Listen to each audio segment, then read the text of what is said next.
नमस्कार दोस्तों, दिव्य कथा चैनल में आपका हार्दिक अभिनंदन है और मैं आपके लिए लेकर आई हूँ शिव महापुराण की दिव्य कथाएं। तो दोस्तों, पहली वीडियो में हमने जाना कि किस प्रकार शौनक ऋषि ने महाज्ञानी सूत जी से समस्त पापों को नष्ट करने वाला तथा परलोक में स्वर्ग प्राप्ति का सरल उपाय पूछा। तब श्री सूत जी ने शिव पुराण का महात्म्य उन्हें सुनाया, जो लोक कल्याण के लिए सर्वश्रेष्ठ उपाय है। और आज हम जानेंगे आगे की कथा, अर्थात दूसरे अध्याय में क्या हुआ। सबसे पहले आप हमारे चैनल को लाइक, शेयर और सब्सक्राइब जरूर करें और वीडियो के अंत में अमृतवाणी सुनना बिल्कुल ना भूलें।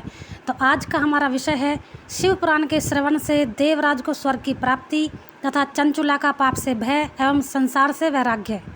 श्री शौनक जी ने कहा, महाभाग सूत जी, आप धन्य हैं, परमार्थ तत्व के ज्ञाता हैं।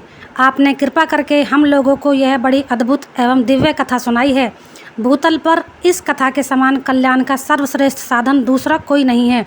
यह बात हमने आज आपकी कृपा से निश्चय पूर्वक समझ ली है। सूत जी, कलयुग में इस कथा के द्वारा कौन कौन से पापी शुद्ध होते हैं, उन्हें कृपा पूर्वक बताइए और इस जगत को कृतार्थ कीजिए।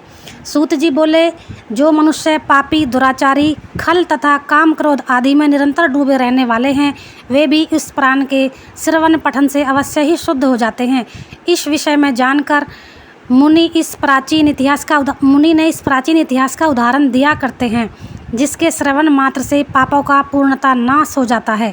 पहले की बात है, कहीं किरातों के नगर में एक ब्राह्मण रहता था, जो ज्ञान में अत्यंत दुर्बल, दरिद्र, रस बेचने वाला तथा वैदिक धर्म से विमुख था। वह स्नान, संध्या आदि कर्मों से भ्रष्ट हो गया था और वैश्यावृत्ति में तत्पर रहता था। उसका नाम था देवराज। वह अपने ऊपर विश्वास करने वाले लोगों को ठगा करता था। उसने ब्राह्मणों, क्षत्रियों, वैश्यों, शूद्रों तथा दूसरों को भी अनेक बहानों से मारकर उनका धन हड़प लिया था, परंतु उस पापी का थोड़ा सा भी धन कभी धर्म के काम में नहीं लगा था। वह वैश्यागामी तथा सब प्रकार से आचार भ्रष्ट था।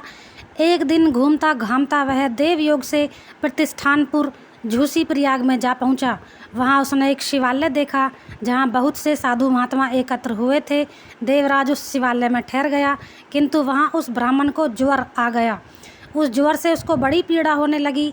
वहां एक ब्राह्मण देवता शिव पुराण की कथा सुना रहे थे। ज्वर में पड़ा हुआ देवराज ब्राह्मण के मुखारविंद से निकली हुई उस शिव कथा को निरंतर सुनता रहा। 1 मास के बाद वह ज्वर से अत्यंत पीड़ित होकर चल बसा। यमराज के दूत आए और उसे पाशों में बांधकर बलपूर्वक यमपुरी ले गए। इतने में ही शिवलोक से भगवान शिव के पार्षदगण आ गए। उनके गौर अंग कर्पूर के समान उज्ज्वल थे, हाथ त्रिशूल से सुशोभित हो रहे थे।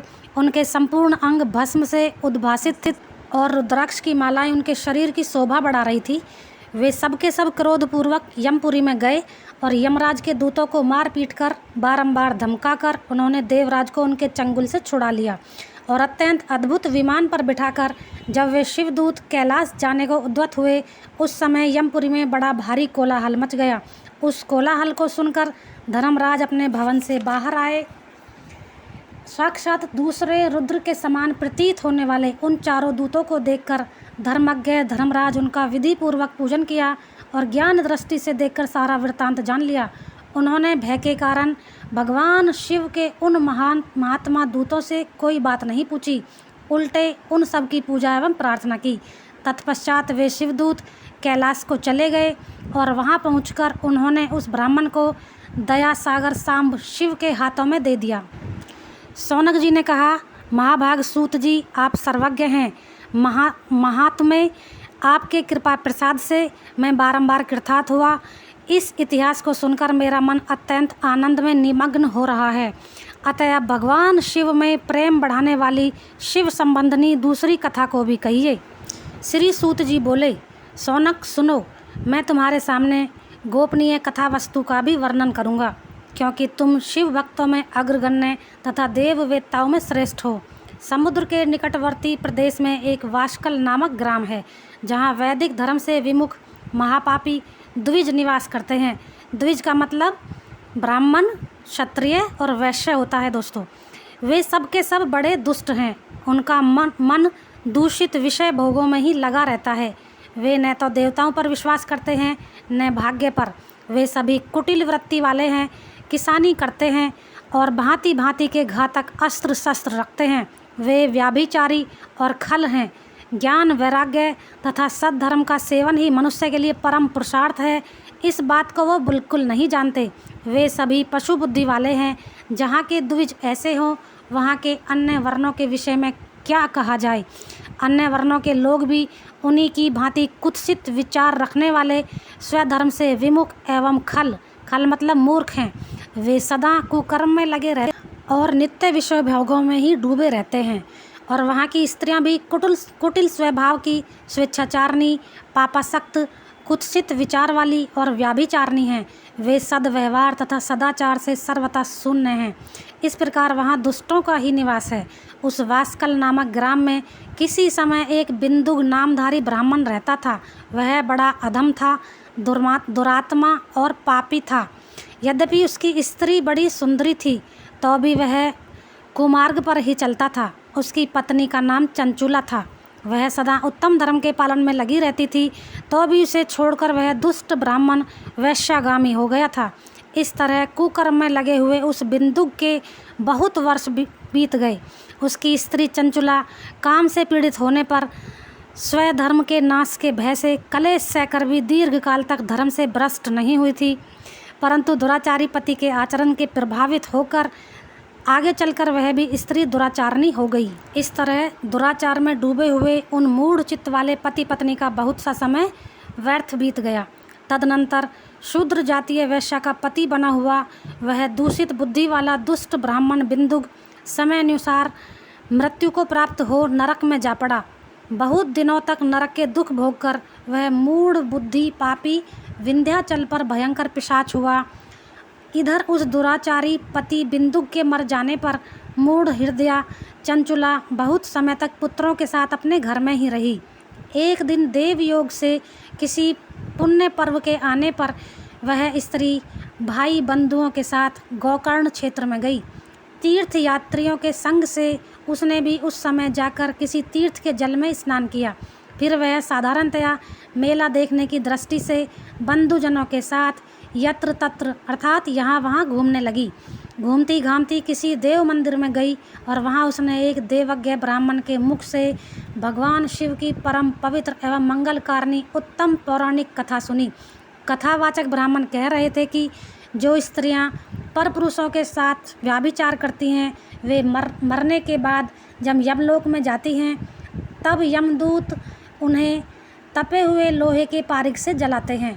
पौराणिक ब्राह्मण के मुख से यह वैराग्य बढ़ाने वाली कथा सुनकर चंचुला भय से व्याकुल होकर कांपने लगी। जब कथा समाप्त हुई और सुनने वाले सब लोग वहां से बाहर चले गए, तब वह भयभीत नारी एकांत में शिव पुराण की कथा बाँचने वाले उन ब्राह्मण देवता से बोली।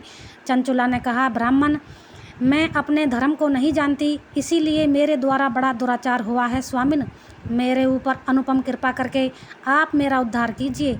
आज आपके वैराग्य रस से ओत प्रोत इस प्रवचन को सुनकर मुझे बड़ा भय लग रहा है। मैं कांप उठी हूँ और मुझे इस संसार से वैराग्य हो गया है। मुझ मूढ़ चित्त वाली पापनी को धिक्कार है। मैं सर्वथा निंदा के योग्य हूँ, कुत्सित विषयों में फंसी हुई हूँ और अपने धर्म से विमुख हो गई हूँ। हाय, न जाने किस घोर कष्टदायक दुर्गति में मुझे पड़ना पड़ेगा और वहाँ कौन बुद्धिमान पुरुष कुमार्ग में मन लगाने वाली मुझ पापनी का साथ देगा।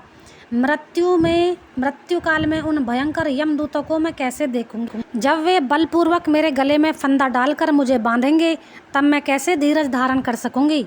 नरक में जब मेरे शरीर के टुकड़े टुकड़े किए जाएंगे, उस समय विशेष दुख देने वाली उस महायातना को मैं वहाँ कैसे सहूँगी। हाय, मैं मारी गई, मैं जल गई, मेरा हृदय विदीर्ण हो गया और मैं सब प्रकार से नष्ट हो गई, क्योंकि मैं हर तरह से पाप में डूबी रही हूँ। ब्राह्मण, आप ही मेरे गुरु हैं और आप ही मेरे माता पिता हैं। आपकी शरण में आई हूँ, मुझ दीन अबला का आप ही उद्धार कीजिए। सूत जी कहते हैं, शौनक जी, इस प्रकार खेद और वैराग्य से युक्त हुई चंचुला ब्राह्मण देवता के दोनों चरणों में गिर पड़ी। तब उन बुद्धिमान ब्राह्मण ने कृपा पूर्वक उसे उठाया और इस प्रकार कहा। ब्राह्मण बोले, नारी, सौभाग्य की बात है कि भगवान शंकर की कृपा से शिव पुराण की इस वैराग्य युक्त कथा को सुनकर तुम्हें समय पर चेत हो गया। और इसी के साथ दूसरा और तीसरा अध्याय संपूर्ण हुआ। आगे की कथा जानने के लिए जुड़े रहिए हमारे चैनल के साथ। और अब आज की अमृतवाणी। हर कोशिश में शायद सफलता नहीं मिल पाती, लेकिन हर सफलता का कारण कोशिश ही होती है।